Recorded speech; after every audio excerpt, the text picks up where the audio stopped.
ಇವರು ಜಗನ್ನಾಥನನ್ನ ಯಾಕೆ ಹೊರಗಡೆ ಕಳಿಸ್ತಿದ್ದಾರೆ? ಜಗನ್ನಾಥನನ್ನ ಎಲ್ಲರೂ ಪ್ರೀತಿಸ್ತಾರೆ. ಕೊನೆಗೂ ಜಗನ್ನಾಥನಿಗಿಂತಲೂ ಹೆಚ್ಚಾದವರು ಯಾರಾದ್ರೂ ಸಿಕ್ಕಿದ್ರೇನೋ ತಿಳ್ಕೊಬೇಕಾ? ಹಾಗಾದ್ರೆ ಬನ್ನಿ ತಿಳ್ಕೊಳ್ಳೋಣ.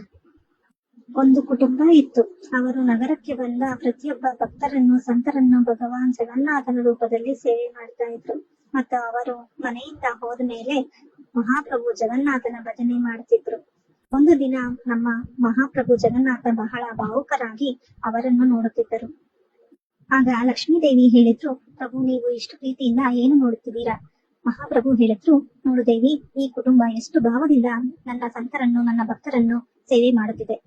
ಲಕ್ಷ್ಮೀದೇವಿ ಹೇಳಿದ್ರು, ಹೌದೌದು, ಅದು ಕಾಣಿಸ್ತಿದೆ. ಆದರೆ ಪ್ರಭು ಅವರು ನನ್ನನ್ನೇ ಹೆಚ್ಚು ಪ್ರೀತಿಸ್ತಾರೆ. ಜಗನ್ನಾಥ ಪ್ರಭುಗಳು ಹೇಳಿದ್ರು, ಅರೆರೇ ಇಲ್ಲ ಲಕ್ಷ್ಮಿ, ಅವರು ನನ್ನನ್ನೇ ಪ್ರೀತಿಸ್ತಾರೆ. ಲಕ್ಷ್ಮಿ ಹೇಳಿದ್ರು, ಹಾಗಾದರೆ ಪಂದ್ಯ ಕಟ್ಟೋಣವೇ? ಪ್ರಭು, ಹೌದು ಕಟ್ಟೋಣ, ಬನ್ನಿ ಇವರ ಪರೀಕ್ಷೆ ಮಾಡೋಣ. ಜಗನ್ನಾಥ ಮಹಾಪ್ರಭುಗಳು ಒಬ್ಬ ಸಂತರ ವೇಷ ಧರಿಸಿ ಆ ದಂಪತಿಗಳ ಮನೆಗೆ ತಲುಪಿದ್ರು. ಅರೆ, ಮನೆಯಲ್ಲಿ ಯಾರಾದ್ರೂ ಇದ್ದೀರಾ? ನನಗೆ ತುಂಬಾ ಹಸುವಾಗ್ತಿದೆ.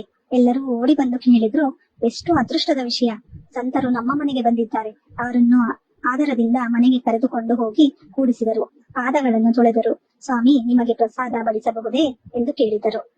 ಆಹಾ, ಹೌದು, ನನಗೆ ತುಂಬಾ ಹಸಿವಾಗಿದೆ. ಸುಂದರವಾದ ಎಲೆಯ ಮೇಲೆ ಪ್ರಸಾದ ಬಡಿಸಿದರು. ಆಸನವನ್ನು ಹಾಸಿದರು. ಮಹಾಪ್ರಭು ಜಗನ್ನಾಥರು ಕುಳಿತುಕೊಂಡರು. ಆಗಲೇ ಲಕ್ಷ್ಮಿ ಒಂದು ವೃದ್ಧ ತಾಯಿಯ ರೂಪದಲ್ಲಿ ಭುಜಕ್ಕೆ ಒಂದು ಜೋಳಿಗೆಯನ್ನು ನೇತು ಹಾಕಿಕೊಂಡು ಬಂದರು. ಹೇಳಿದ್ರು, ನಾರಾಯಣ ನಾರಾಯಣ, ಮಗನೇ ತಿನ್ನಲು ಸ್ವಲ್ಪ ಪ್ರಸಾದವಿದೆಯೇ? ಹೇಳಿದರು, ಆಹಾ, ಹೌದು ತಾಯಿ, ನೀವು ಕುಳಿತುಕೊಳ್ಳಿ, ಈಗಲೇ ಪ್ರಸಾದದ ವ್ಯವಸ್ಥೆ ಮಾಡ್ತೇವೆ. ಸುಂದರವಾದ ಆಸನವನ್ನು ಹಾಸಿದರು. ತಾಯಿ ಕುಳಿತುಕೊಂಡರು. ಮಗನೇ, ನಮ್ಮದೊಂದು ನಿಯಮವಿದೆ. ನಾನು ಬೇರೆಯವರ ಪಾತ್ರೆಗಳಲ್ಲಿ ತಿನ್ನುವುದಿಲ್ಲ. ನಾನು ನನ್ನ ಸ್ವಂತ ಪಾತ್ರೆಯಲ್ಲಿ ಮಾತ್ರ ತಿನ್ನುತ್ತೇನೆ. ಹೇಳಿದರು, ಸರಿ, ನಿಮ್ಮ ಪಾತ್ರೆಯನ್ನು ಕೊಡಿ, ನಾವು ಪ್ರಸಾದವನ್ನು ಬಡಿಸುತ್ತೇವೆ. ಮತ್ತು ವೃದ್ಧ ತಾಯಿ ತಮ್ಮ ಜೋಳಿಗೆಯಿಂದ ಚಿನ್ನದ ತಟ್ಟೆಯನ್ನು, ಚಿನ್ನದ ಬಟ್ಟಲನ್ನು, ಬೆಳ್ಳಿಯ ಚಮಚವನ್ನು ಹೊರತೆಗೆದರು. ಆ ದಂಪತಿ ನೋಡ್ತಾನೆ ನಿಂತ್ಕೊಂಡ್ರು. ಹೇಳಿದ್ರು, ತಾಯಿ, ಇದು ಅದ್ಭುತವಾಗಿದೆ. ನೀವು ಚಿನ್ನದ ಪಾತ್ರೆಯಲ್ಲಿ ಸೇವಿಸ್ತೀರಾ? ಹೇಳಿದ್ರು, ಸರಿ ಮಗನೇ, ಈಗ ಪ್ರಸಾದವನ್ನು ಬಡಿಸು. ಸರಿ ತಾಯಿ, ಸುಂದರವಾಗಿ ಪ್ರಸಾದವನ್ನು ಬಡಿಸಿದರು. ತಾಯಿ ಪ್ರಸಾದವನ್ನು ಸ್ವೀಕರಿಸಿದರು. ಹೇಳಿದರು, ತಾಯಿ, ನಿಮ್ಮ ತಟ್ಟೆಯನ್ನು ತೊಳೆದು ಕೊಡ್ತೀವಿ, ಕೊಡಿ. ಹೇಳಿದರು, ಬೇಡ ಮಗನೇ, ಅದರ ಅಗತ್ಯವಿಲ್ಲ. ನಾನು ಒಮ್ಮೆ ಯಾವ ತಟ್ಟೆಯಲ್ಲಿ ಸೇವಿಸ್ತೀನೋ ಆ ತಟ್ಟೆಯನ್ನು ಮತ್ತೆ ಉಪಯೋಗಿಸುವುದಿಲ್ಲ. ಆಗ ತಾಯಿ, ಹಾಗಾದರೆ ತಟ್ಟೆ ಎಂದರು. ಹೇಳಿದರು, ತಟ್ಟೆ ನೀವೇ ಇಟ್ಕೊಳ್ಳಿ ಅಂದ್ರು. ಸರಿ ಮಗನೇ, ನಾನು ಹೊರಡ್ತೇನೆ ಅಂತ ಹೇಳಿದ್ರು. ತಾಯಿ, ಇನ್ನು ಕೆಲವು ದಿನಗಳ ಕಾಲ ಇಲ್ಲೇ ಇರಿ ಅಂದ್ರು.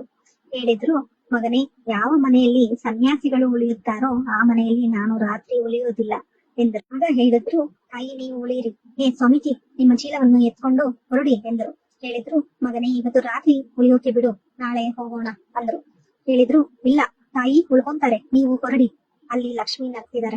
ಹೇಳಿದ್ರು, ಹೋಗ್ತಿರೋ ಇಲ್ಲ ಆಚೆ ತಳ್ಳಬೇಕು? ಜಗನ್ನಾಥ ಪ್ರಭುಗಳು ಅಲ್ಲಿಂದ ಹೊರಟರು. ಸ್ವಲ್ಪ ಸಮಯದಲ್ಲಿ ಲಕ್ಷ್ಮೀ ದೇವಿಯು ಹೊರಟೋದ್ರು. ಯಾಕಂದ್ರೆ ಎಲ್ಲಿ ನಾರಾಯಣ ಇರುವುದಿಲ್ಲ, ಅಲ್ಲಿ ಲಕ್ಷ್ಮಿಯೂ ಇರುವುದಿಲ್ಲ.